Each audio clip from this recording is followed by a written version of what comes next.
मेरे बहुत बहुत प्यारे साथियों, आप सभी को डॉक्टर विजय अग्रवाल का बहुत बहुत प्यार भरा नमस्कार। दोस्तों, 2 दिनों के गैप के बाद आप सबसे फिर से भेंट हो रही है। और क्या इन 2 दिनों का इस्तेमाल आपने थोड़ा सा भी इस बात पर विचार करने के लिए लगाया, थोड़ा सा ही वक्त भले ही लगाया हो, कि मेरे जीवन का उद्देश्य क्या है? और मैं आपको सच बताऊं कि कभी कभी तो मुझे ये भी लगता है कि जीवन का उद्देश्य निर्धारित करने का पर्पस भी क्या है। क्यों उद्देश्य निर्धारित करना चाहिए? अपने लिए काम ढूंढ लें और उस काम में लग जाएं, बस बात बन जाएगी। किसने तो मोक्ष देखा है, किसने स्वर्ग देखा है, किसने ईश्वर को देखा है, भगवान जाने। लेकिन हमारे पुराणों में, हमारे साधु संतों ने हमें यही बताया है कि बस इस जीवन से मुक्ति पाओ। ये जो जीवन मरण का चक्र है, इससे मुक्त हो जाना ही मोक्ष है, और वही सही मायने में ईश्वर से मिलन है। दोस्तों, जब इन सारे विषयों को लेकर के मैं विचार करता हूं कभी कभी, तो मेरा ध्यान अनायास ही भक्ति काल की ओर चला जाता है। भक्ति काल के बारे में आप काफी कुछ जानते भी होंगे। तुलसीदास, सूरदास, मीराबाई, रैदास, रामदास, ये सब भक्ति काल के लोग हैं। इन्हें आप संत भी कह लीजिए, इन्हें आप कवि भी कह लीजिए, और इन्हें आप बाकायदे दार्शनिक भी कह लीजिए, जिसके शिखर पर मौजूद हैं हमारे कबीरदास। मैं सच में जब इनकी जीवनियां पढ़ता हूं, इनके बारे में कुछ सुनता हूं, या इनकी जब रचनाओं को पढ़ता हूं, तो अंदर से दंग रह जाता हूं। और मुझे ऐसा लगता है कि इनके अपने जीवन में, इनके अपनी कार्य पद्धति में सही अर्थों में जीवन का पूरा समुद्र समाया हुआ है। और ये जो समुद्र भी है, ये बहुत ही व्यावहारिक स्तर का है। आप इस बात पर विचार कीजिए कि तुलसीदास जैसा महाकवि रामचरितमानस की रचना कर रहा है, और रामचरितमानस की रचना करने के पीछे उनका उद्देश्य क्या है मालूम है आपको? स्वांतः सुखाय।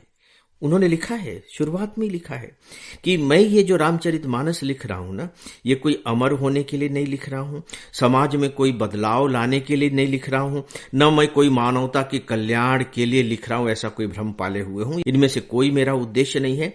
मैं तो सिर्फ खुद के सुख के लिए लिख रहा हूं, क्योंकि इसे लिखने में मुझे सुख मिल रहा है।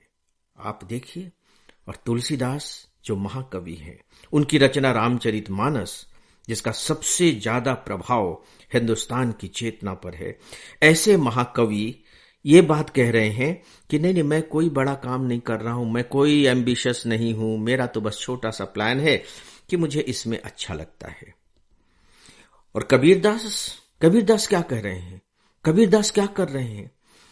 कपड़ा बिन रहे हैं, झीनी झीनी बीनी चदरिया। कपड़ा बुनते हैं, कपड़ा बेचते हैं, अपनी बातें गा गा करके लोगों तक पहुंचाते हैं, ईमानदारी का जीवन जी रहे हैं, सादा और सरल जीवन जी रहे हैं, जिसमें कहीं कोई पेच नहीं, कहीं कोई लाग लपट नहीं, बस जो है सो है।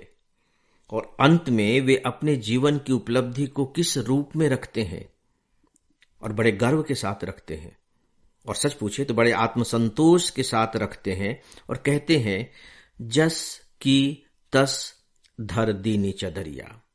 मैंने कुछ नहीं किया है, ईश्वर ने मुझे जन्म दिया था, उस समय मेरी चेतना पवित्र थी, तो उसने जैसे पवित्र चेतना दे करके मुझे इस धरती पर भेजा है।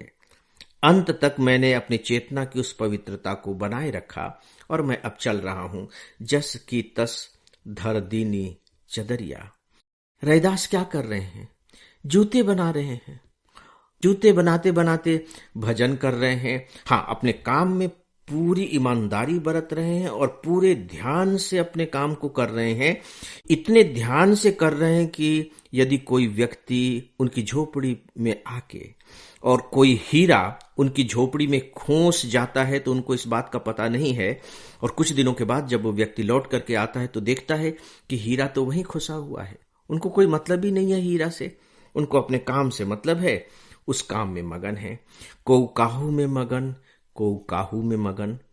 तो फिर ये भी लगता है कि अपने काम में मगन हो जाना ही जीवन का उद्देश्य है, और इसी में मोक्ष है, इसी में खुशी है, इसी में जीवन की सार्थकता है और इसी में यदि कुछ महान घटित हो जाता है तो हो जाता है, और अगर कोई महान घटित नहीं होता है तो फिर अपने जीवन को अच्छे तरीके से जी लेना ही क्या एक महान घटना नहीं है? सोच करके देखिए। निष्कर्ष निकालना बहुत मुश्किल है, कम से कम मेरे लिए तो बहुत मुश्किल है। निष्कर्ष मैं पूरी तरह से आप लोगों पर छोड़ता हूं और मुझे लगता है कि अब इस विषय को यहीं विराम दे देना बेहतर होगा, तो मैं इसे विराम देता हूं। आप सबको